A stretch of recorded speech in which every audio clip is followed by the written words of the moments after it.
Hello everyone and welcome back to the Dev Portal. Today we are going to cover do-while loops in Java. The do-while loop is similar to the while loop, but it guarantees that the code block will execute at least once. Here is the basic syntax for the do-while loop. First we need to type do, then inside curly bracket we need to write code to be executed, and after curly bracket while, then condition and semicolon. The condition is checked after the code block is executed. Now let's look at an example to understand in a better way.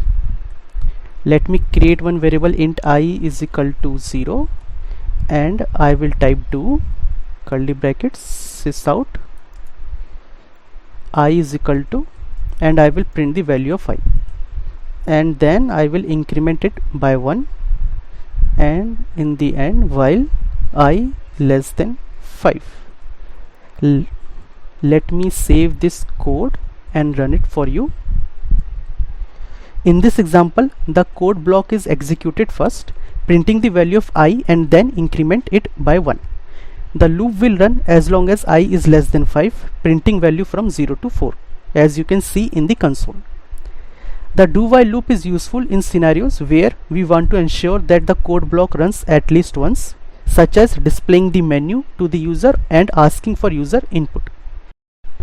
So this is all about do-while loops in Java. I hope you found this explanation helpful. If you did, please give it a thumbs up and subscribe to our channel for more programming tutorial. Don't forget to hit the bell icon to get notified whenever we upload a new video. Thanks for watching and I will see you in the next video.